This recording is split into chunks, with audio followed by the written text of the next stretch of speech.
Hello students, in our last class we have seen how to apply double integration to find the volume of a solid. That was a prism and you all got the correct answer, the volume equal to 1. Now it was an application of double integrals. Now we are going to see how a double integral can be evaluated. As an example, see integral 0 to 1, integral 0 to y square, 3y cube e raised to xy dx dy. If we have constant limits in both of the integrals, nothing to worry about it. We connect the second integral and the first integration element. അടുത്തടുത്ത് കിടക്കുന്ന ഇന്റഗ്രലിനെ integration എലമെന്റിനെയും കൂടെ connect ചെയ്യുക എന്നൊരു പണിയെ നമുക്ക് ചെയ്യാനുണ്ടായിരുന്നു. But we should be careful when one of the limits is varying. Here 0 to 1 constant, 0 to y square not constant, contains the variable y. First we have to identify the limits are of which variable. 0 to 1, 0 to y square. y square അകത്ത് കിടക്കുന്ന പിന്നെ y യുടെ variation ആവില്ല. അപ്പൊ അങ്ങനെ കണ്ടാൽ ലിമിറ്റിനകത്ത് y ഉണ്ടെങ്കിൽ അത് എക്സിന്റെ വേരിയേഷൻ ആണ്, ലിമിറ്റിനകത്ത് എക്സ് ഉണ്ടെങ്കിൽ അത് y യുടെ വേരിയേഷൻ ആണ്. ഇതാണ് ആദ്യം മനസ്സിലാക്കേണ്ടത്. First we can rewrite the integral by understanding the limits. That is the first process. Integral 0 to 1, integral 0 to y square കണ്ടതുകൊണ്ട് അത് എക്സിന്റെ ആണ് എന്ന് മനസ്സിലാക്കുക. അതാണ് ആദ്യം ചെയ്യേണ്ടത്. Integral x equal to 0 to y square. y varies from c to d, x varies from f of y to g of y. അങ്ങനെ നമ്മൾ രണ്ട് ഫുബിനിസ് തിയറം ഫോം കൊടുത്തിട്ടില്ലായിരുന്നോ സെക്കൻഡ് ഫോമിൽ? അതാണ്. അപ്പോൾ ഇത് എക്സ് ആണെങ്കിൽ കോൺസ്റ്റന്റ് ലിമിറ്റ് വൈയുടേതാണ്. y equal to 0 to 1. Then write the function 3y cube into e raise to xy. ഇനി നമ്മൾ നോക്കിയിട്ട് ഇന്റഗ്രേഷൻ എലമെന്റ് ചിലപ്പോൾ നമ്മളെ പറ്റിക്കാൻ വേണ്ടി ഇവിടെ തെറ്റിച്ച് dx ചിലപ്പോൾ d എന്നേ തരത്തുള്ളൂ, dx dy എന്നോ dy dx എന്നോ ഇവിടെ എഴുതിയിരിക്കുന്നത് എന്താണെന്ന്. കോൺസ്റ്റന്റ് ലിമിറ്റിന്റെ കേസിൽ നമ്മൾ ഈ അവസാനം കിടക്കുന്ന ഇന്റഗ്രലും ആദ്യം കിടക്കുന്ന ഇന്റഗ്രേഷൻ എലമെന്റും കണക്ട് ചെയ്ത് ആലോചിക്കും. വേറെ ഒന്നും നമുക്ക് ചിന്തിക്കേണ്ട കാര്യമില്ല. പക്ഷെ വേരിയിങ് ലിമിറ്റ് ഉള്ള കേസിൽ നിങ്ങൾ ശ്രദ്ധിച്ചോണം, നമ്മൾ എന്താ ചെയ്യുന്നത്, വേരിയിങ് ലിമിറ്റ്സ് ഉള്ള ഇന്റഗ്രേഷൻ ആണ് ആദ്യം ചെയ്യുന്നത്. Here we are doing integration with respect to x first എന്ന് ക്ലിയർ ആയി. 0 to y സ്ക്വയർ ലിമിറ്റ് കാണുന്നത് എക്സിന്റെ ഇന്റഗ്രൽ ആണ്. നമ്മൾ എക്സിന്റെ ഇന്റഗ്രേഷൻ ആണ് ആദ്യം ചെയ്യുന്നത്. അതിന് എക്സിന്റെ ഇന്റഗ്രേഷൻ എലമെന്റ് dx ആദ്യം ഉണ്ടാവണം എന്ന് നിർബന്ധമാണ്. അപ്പോൾ എക്സിന്റെ ഇന്റഗ്രേഷൻ ആണ് ആദ്യം ചെയ്യുന്നത്. വേരിയിങ് ലിമിറ്റ് എക്സിനാണ്, എക്സിന്റെ ഇന്റഗ്രേഷൻ ആണ് ആദ്യം ചെയ്യുന്നത് എന്ന് നമ്മൾ മനസ്സിലാക്കി. അതറിയാൻ നമുക്ക് ഈ ബ്രാക്കറ്റ് ഉപയോഗിക്കും. ഇപ്പൊ നമ്മൾ കറക്റ്റ് ആയിട്ടാണ് ഇന്റഗ്രേഷൻ എലമെന്റ് dy dx ഇവിടെ തന്നിരുന്നെങ്കിൽ നമ്മളത് നോക്കരുത്, അത് മാറ്റി ആദ്യം ഇന്റഗ്രേഷൻ ചെയ്യേണ്ടത് വേരിയിങ് ലിമിറ്റ്സ് ഉള്ള വേരിയബിളിന്. വേരിയിങ് ലിമിറ്റിനകത്ത് y കാണുന്നത് അത് എക്സിന്റെ ഇന്റഗ്രേഷൻ ആണ്. അത് കൃത്യമായിട്ട് മനസ്സിലാക്കുക.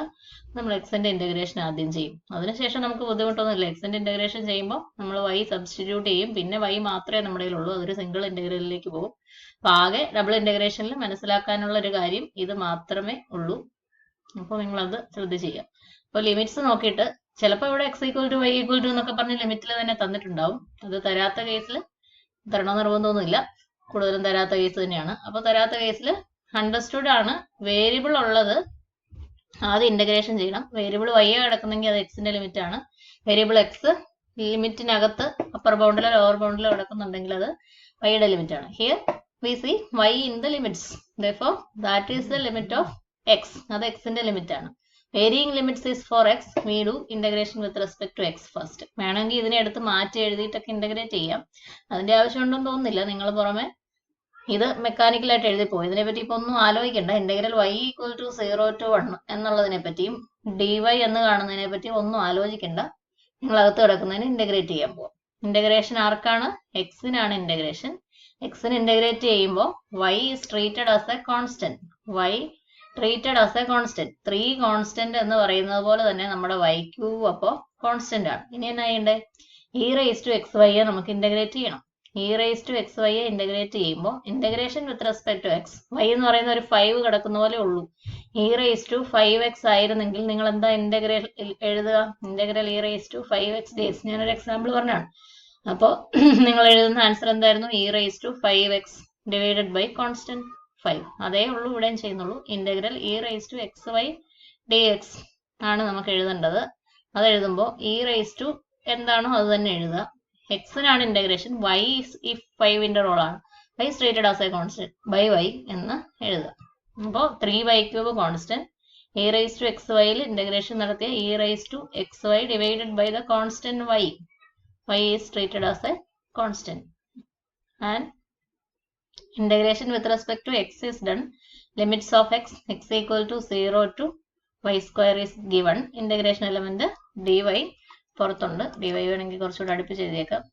അപ്പോൾ ഞാൻ അത് മെക്കാനിക്കലായിട്ട് എഴുതുന്നു എന്ന് കാണിക്കാൻ വേണ്ടിയാണ് dy ഇന്റഗ്രലിനെയും ആദ്യം എഴുതി വെച്ചിരുന്നത് എന്ന് നിങ്ങൾക്ക് മനസ്സിലാക്കാം. dy എന്ന് എഴുതുന്നു. Now you ഇത് വീണ്ടും integral y equal to 0 to 1. ഇനി y എഴുതേണ്ട പോലും കാര്യമില്ല. dy അത് വീണ്ടും പുറത്ത്. ഇനി നമ്മൾ ഈ ലിമിറ്റ്സ് അപ്ലൈ ചെയ്യാൻ പോവാം. എക്സിനാണ് ലിമിറ്റ്സ് അപ്ലൈ ചെയ്യുന്നത്. അപ്പോൾ 3y², 3y³ വൈയും കൂടെ ക്യാൻസൽ ചെയ്തു. ഈ 3y² ഇത് ഞാൻ കമ്പൈൻ ചെയ്തു. e raised to xyയിലാണ് നമുക്ക് ലിമിറ്റ്സ് കൊടുക്കാനുള്ളത്. അത് കൊടുത്തങ്ങ് എഴുതിയാലും മതി, ഈ സ്റ്റെപ്പ് എഴുതിയില്ലെങ്കിലും കുഴപ്പമില്ല. x equal to 0 തുടങ്ങി x equal to y² വരെ. എക്സിന് ലിമിറ്റ് കൊടുക്കാൻ പോവുകയാണ് ഇൻ ടേംസ് ഓഫ് y. ഇനി നമുക്ക് എക്സ് ഇല്ല, അതുകൊണ്ട് ഞാനിനി സ്പെസിഫൈ ചെയ്യുന്നില്ല. Integral 0 to 1 3y² e raised to xyയിൽ എക്സിന് പകരം y² കൊടുത്താൽ e raised to x equal to y² into y minus lower limit e raised to എക്സിന് പകരം 0 കൊടുത്താൽ 0 into y. കറക്റ്റ് ആയിട്ട് എഴുതിയാൽ ഇതാണ്. അപ്പോൾ ഇവിടെ ഇനി എക്സ് ഇല്ലല്ലോ, നോക്കിക്കേ, ഇതിനകത്ത് എക്സ് ഇല്ല. ഇനി സിംഗിൾ ഇന്റഗ്രലായി നിങ്ങൾക്ക് പരിചയമുള്ള കാര്യമാണ്. y മാത്രമേ ഉള്ളൂ എന്നുള്ളതുകൊണ്ട് ഇനി ഇവിടെ വേരിയബിൾ ഇന്റഗ്രലിൽ സ്പെസിഫൈ ചെയ്യേണ്ട കാര്യമില്ല. ഇനി ഞാൻ ചെയ്യേണ്ട കാര്യം കൂടിയില്ല, നിങ്ങൾക്കറിയാം. ഇത് സിംപ്ലിഫൈ ചെയ്യുക, സിംഗിൾ ഇന്റഗ്രേഷൻ ചെയ്യുക. Integral 0 to 1 3y² into e raised to y³ minus ഇത് e raised to 0 ആണ്, e raised to 0 1 ആണ്, അത്ര ഒരുമിച്ച് എഴുതാൻ മേലെ, ഇൻറ്റു dy എന്ന് എഴുതുന്നു. ഇനി എന്ത് ചെയ്യാം? ഇനി ഡയറക്റ്റ് ഇന്റഗ്രേറ്റ് ചെയ്യാൻ ഫോർമുല ഒന്നുമില്ല. പക്ഷെ ഒരു കാര്യം നിങ്ങൾ നോട്ടീസ് ചെയ്ത് കാണും, y³ അതിന്റെ ഡെറിവേറ്റീവ് 3y² ഇവിടെ പുറത്ത് കിടപ്പുണ്ട്. അപ്പോൾ സബ്സ്റ്റിറ്റ്യൂഷൻ മെത്തേഡ് വർക്ക് ചെയ്യും എന്ന് നിങ്ങൾക്കറിയാം. അപ്പോൾ എന്തായിരിക്കും substitution? y³ equal to u എന്ന് കൊടുത്താൽ 3y² dy equal to du എന്ന് നിങ്ങൾക്ക് എഴുതാൻ സാധിക്കും. then 3y² dy തന്നെ നമുക്ക് ഇവിടെ ഉണ്ട്. then the limits will change when y ആണ് ഇവിടെ തന്നിരിക്കുന്നത്. y equal to 0, y equal to 1. y equal to 0 implies u equal to y³ 0. y equal to 1 implies u equal to y³ എന്നാണ് നമ്മുടെ transformation. Substitution u equal to 1³ 0³ equal to 0, 1³ equal to 1. അത് 0യും 1ഉം ആണ് ആയതുകൊണ്ടാണ് limit മാറാത്തത്. അതേസമയം ഇവിടെ 2 ആയിരുന്നെങ്കിൽ 2³ 8 ഒക്കെ ആയിട്ട് മാറിയേനെ എന്ന് നിങ്ങൾക്കറിയാം. 0യും 1ഉം ആയതുകൊണ്ട് u മാറിയില്ല. അപ്പോൾ ഈ ചേഞ്ച് സബ്സ്റ്റിറ്റ്യൂഷൻ കൊടുക്കുമ്പോൾ ചെയ്യാൻ ഓർക്കണം, ഇല്ലെങ്കിൽ ആൻസർ തെറ്റിപ്പോകും. therefore our ഇന്റഗ്രലിനെ ഒന്നുകൂടെ എടുത്ത് എഴുതാം, അല്ലെങ്കിൽ ഇതിന് i എന്ന് പേര് കൊടുക്കാം. let i equal to എന്നൊരു let i എന്ന് പറഞ്ഞ് സ്റ്റാർട്ട് ചെയ്യുവാണെങ്കിൽ നിങ്ങൾക്ക് വീണ്ടും i എന്ന് എഴുതിയാൽ മതി. then i equal to ആദ്യം തന്നെ ഈ ഇന്റഗ്രലിനെ എഴുതുന്നത് ഈ ട്രാൻസ്ഫോർമേഷൻ എല്ലാം കഴിഞ്ഞിട്ട്. ഇപ്പോൾ യുവിന്റെ ടേംസിലായി. ഡബിൾ ഇന്റഗ്രലിൽ ഒരു ഡബിൾ ഇന്റഗ്രൽ കളഞ്ഞു, സിംഗിൾ ഇന്റഗ്രേഷനിലെത്തി. വൈയിലുള്ള ഇന്റഗ്രലിനെ തന്നെ മാറ്റി നമ്മൾ u equal to വേണമെങ്കിൽ സ്പെസിഫൈ ചെയ്തു. Integral u equal to 0 to 1 e raised to y³ minus 1. e raised to y³ u എന്ന് കൊടുത്തു. e raised to u minus 1 അവിടെ ഉണ്ടാവും. ഇൻറ്റു 3y² dy ഇവിടെ എളുപ്പമാണ്, കോൺസ്റ്റന്റ് അഡ്ജസ്റ്റ്മെന്റ് പോലും ഇല്ലായിരുന്നു. ഇൻറ്റു du എന്ന് എഴുതാം. This is equal to integral 0 to 1 e raised to u minus 1 into du. That is integrate ചെയ്യുക. e raised to uന്റെ integral e raised to u divided by constant എഴുതാൻ 1 ഉള്ളൂ, minus integration with respect u 1 into duന്റെ integral u. then you can substitute the limits u equal to ഒരെണ്ണമുള്ളതുകൊണ്ട് എഴുതണമെന്നില്ല 0 to 1 and the final answer. ഇത് നമ്മുടെ rough work ആയിരുന്നു ഈ കാണുന്നത്. Final answer e raised to u 1 കൊടുത്താൽ e raised to 1 minus 0 കൊടുത്താൽ e raised to 0 minus യുവിൽ 0 to 1 കൊടുത്താൽ 1 minus 0. u equal to 1, u equal to 0. That is e raised to 1 e raised to 0 1 പിന്നെ ഒരു -1. Hence the answer is e minus 2. e minus 2 എന്ന് answer കിട്ടും. അപ്പോൾ ചെയ്യേണ്ടത് എന്താണ് എന്നൊന്നുകൂടെ നോക്കുക. വേരിയിങ് ലിമിറ്റ് ഉള്ളത് ഇവിടെ വേരിയബിൾ y കാണുന്നതുകൊണ്ട് എക്സിന്റെ വേരിയേഷൻ ആണ് എന്ന് മനസ്സിലാക്കി. അപ്പോൾ വേരിയിങ് ലിമിറ്റുള്ള ഇൻ്റഗ്രേഷൻ വേരിയിങ് ലിമിറ്റുള്ള ഇൻ്റഗ്രേഷൻ എന്ന് പറഞ്ഞാൽ എക്സിന്റെ ഇൻ്റഗ്രേഷൻ. ഇതിനകത്ത് y കാണുന്ന പറഞ്ഞാൽ അത് എക്സിന്റെ ലിമിറ്റാണ്. എക്സിന്റെ ഇൻ്റഗ്രേഷൻ ആദ്യം ചെയ്യാൻ വേണ്ടി നമ്മൾ സെപ്പറേറ്റ് ചെയ്യുന്നു. എക്സിന്റെ ഇൻ്റഗ്രേഷൻ എലമെന്റ് ആ കൂട്ടത്തിൽ പിടിച്ചിടണം. വേറെ കിടക്കുന്നെങ്കിലും ആ കൂട്ടത്തിൽ പിടിച്ചിടണം. അപ്പോൾ അകത്ത് കിടക്കുന്ന ഇൻ്റഗ്രേഷൻ പ്രോസസ്സ് ചെയ്യുന്നു. പിന്നെ ഒന്നും ബുദ്ധിമുട്ടില്ല.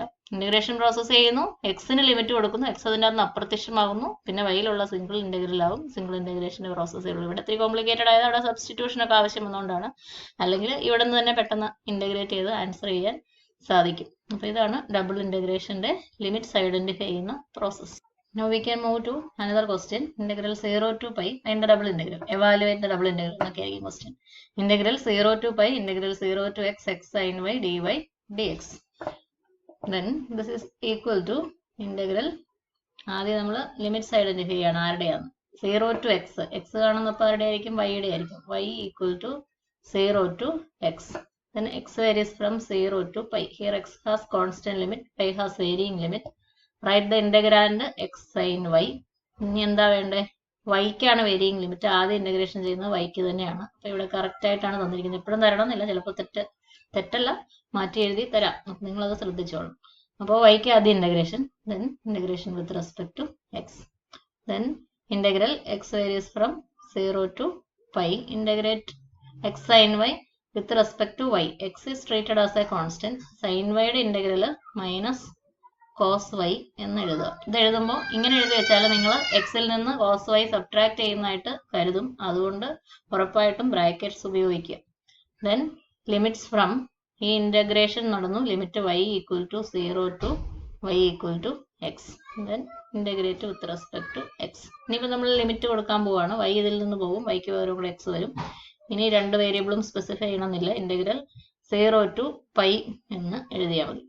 എക്സ് കോൺസ്റ്റന്റ് അല്ലെ, മൈനസ് എക്സ് ഞാൻ പുറത്തെടുത്തു എന്ന് വിചാരിക്കും. ഇവിടെ മൾട്ടിപ്ലിക്കേഷൻ ആണല്ലോ, മൈനസ് എക്സ് പുറത്തെടുത്തു. ഞാൻ കോസ് വൈയിൽ ലിമിറ്റ്സ് അപ്ലൈ ചെയ്യാൻ പോവാണ്. കോസ് എക്സ്, ഇത് തെറ്റാതിരിക്കാൻ വേണ്ടിയാണ് ഈ മൈനസ് വൈ നേരത്തെ പുറത്തെടുത്തത്.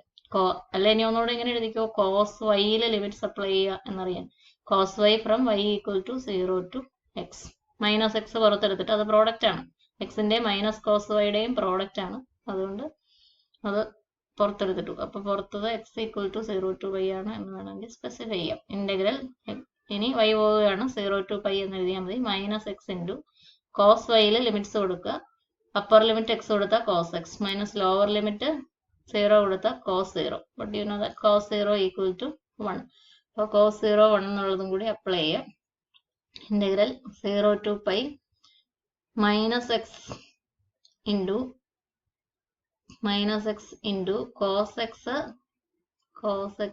minus cos 0 1, cos x minus 1 into dx. ഇത് സിംഗിൾ ഇൻ്റഗ്രൽ ലൈൻ നിങ്ങൾക്ക് കംപ്ലീറ്റ് ചെയ്യാം. ഇൻ്റഗ്രൽ 0 to pi, ഈ മൈനസ് സൈൻ വേണമെങ്കിൽ തിരിച്ചു കൊണ്ടുപോവാം. എക്സ് ഇൻറ്റു അത് എക്സ് എങ്ങനെയായാലും ഇൻ്റഗ്രേഷനിൽ സെപ്പറേറ്റ് ചെയ്യേണ്ടി വരും. Minus x cos x, x into minus x into minus 1, x minus x cos x. ഒരുമിച്ചിട്ട് ഇൻ്റഗ്രേഷൻ എന്തായാലും നടക്കുകയില്ല. സെപ്പറേറ്റ് ചെയ്ത് രണ്ട് ടൈംസ് ആയിട്ട് ഇൻ്റഗ്രേഷൻ നടക്കത്തുള്ളൂ. അപ്പോൾ ഇൻ്റഗ്രേറ്റ് ചെയ്യാം.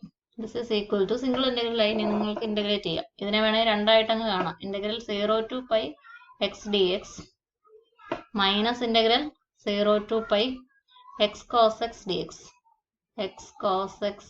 D X.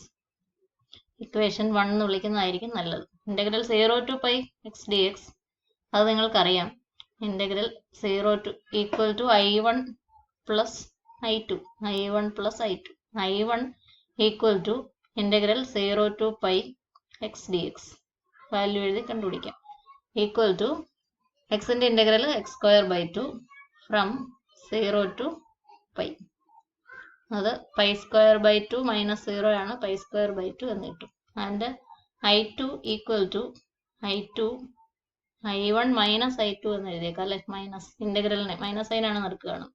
അപ്പോൾ i2 എന്ന് പറയുന്നത് integral 0 to pi x cos x subtract ചെയ്യണേ, റിസൾട്ട് കിട്ടുമ്പം മറ്റേ ഇക്വേഷനിൽ സബ്ട്രാക്ഷൻ ആണ് എന്ന് ഓർത്തോണം. X cos x d x ഇതെങ്ങനെ ഇന്റഗ്രേറ്റ് ചെയ്യും? Integration by part. First into integral of the second minus integral of derivative of first. അപ്പോൾ ഡെറിവേറ്റീവ് തീർന്നു പോകുന്നത് ഇതിനെ ഫസ്റ്റ് ഫംഗ്ഷൻ ആയിട്ട് സെലക്ട് ചെയ്ത്